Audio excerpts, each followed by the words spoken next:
ओम साईं राम। आज का साईं वचन। मेरे बच्चे, तुम सत्य को अपने जीवन में धारण करो। यह सत्य ही तुम्हें सब कष्टों परेशानियों से मुक्ति दिलाएगा। जीवन में तुम्हें भिन्न भिन्न प्रकार के लोग मिले, लेकिन तुमने उनको वह व्यवहार प्रदान किया जो तुम्हें मैंने दिया है। तुमने सबको सहयोग दिया, प्रेम दिया। तुमने निस्वार्थ भाव से सबसे प्रेम का बर्ताव किया।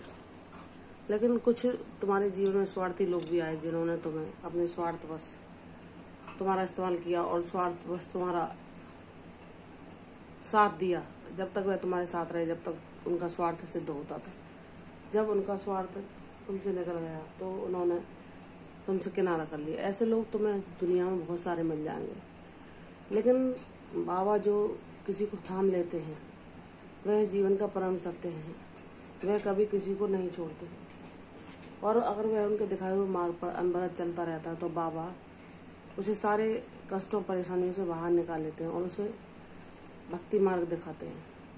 बाबा यह बताते हैं कि तुम सबको निस्वार्थ भाव से प्रेम दो, क्योंकि उसके बदले में तुम्हें क्या मिलेगा यह किसी संसार के व्यक्ति पर निर्भर नहीं, यह तुम्हारे बाबा पर निर्भर है।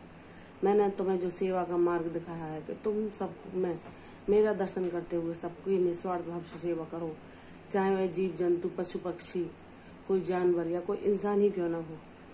तुम हर संभव प्रयास भी करते हो कि सबको तुम अपनी तरफ से सुख पहुंचा सको। लेकिन कभी कभी ऐसा क्षण भी आ जाता है जबकि तुम किसी को सुख पहुंचाते हो, लेकिन वह तुम अपनी वाणी से ऐसे कटु शब्द बोल देता है कि तुम्हारे मन में क्रोध उत्पन्न हो जाता है और तुम ना चाहते हुए कुछ शब्द तुम्हारे मुंह से निकल जाते हैं। तो मेरे बच्चे, अपने मन पर नियंत्रण करो। कौन क्या बोल रहा है जाने दो। तुम क्रोध को धारण मत करो, क्योंकि यह भी एक अवगुण है। और जब तुम मेरा नाम जाप करोगे तो तुम्हारे सभी अवगुणों से मुक्ति दिला दूंगा। तुम्हें अपने क्रोध पर नियंत्रण पाने के लिए मेरे नाम का जाप का अभ्यास करना चाहिए। तुम सदैव अगर मेरा नाम जाप करो, अगर कोई तुमसे कुछ बोलता है और तुम्हें बुरा भी लगता है, तब भी तुम उस समय मेरा नाम जाप शुरू कर दो, तो तुम चाहकर भी उसे कुछ वचन नहीं बोल पाओगे और तुम ऐसे नकारात्मक ऊर्जा से बच जाओगे, जो कि अगर तुम किसी को गलती से भी प्रदान कर देते हो तो वह तुम्हारे पास वापस लौट के आती है। तो मैं नहीं चाहता मेरे बच्चे कि तुम इतने प्यारे, भोले, पवित्र ऊर्जा वाले व्यक्ति हो तो तुम्हारे जीवन में कुछ भी नकारात्मकता कभी भी आए तो मेरी उंगली थामे तुम इस भक्ति पथ पर चलते चलो।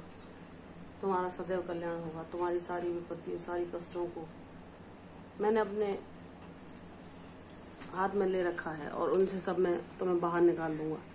लेकिन हर घटना का घटित होने का एक निश्चित समय होता है। तुम मेरी मर्जी को अपनी मर्जी मानते हुए उसमें ही शांत भाव से बैठो और सोचो कि मेरे बाबा जब भी करेंगे तब अच्छा ही करेंगे। जब अब तक उन्होंने मुझे नहीं गिरने दिया तो क्या आगे मुझे गिरने देंगे? कभी नहीं। उन्होंने सदैव मेरा साथ दिया और सदैव मेरा साथ देंगे। इसलिए अगर तुम कुछ चाहते हो तो बाबा से हर पल उनका साथ मांगो, और इसके अलावा कुछ भी नहीं। यही साथ तुम्हें संसार के भवसागर से पार लगा देगा और तुम्हें मुक्ति पथ पर ले जाएगा। प्रसन्न रहो। मैं तुम्हारे और तुम्हारे परिवार मैं तुम्हारा और तुम्हारे परिवार का हर समय ख्याल रख रहा हूँ और आगे भी रखूँगा। तुम मेरी कृपा पात्र रहोगे। हमेशा मैं तुम पर अपनी कृपा दृष्टि रखूँगा। मेरा आशीर्वाद तुम्हारे साथ है। सदैव प्रसन्न रहो। कल फिर आऊँगी साईं वचन के साथ। तब तक के लिए ओम साईं राम।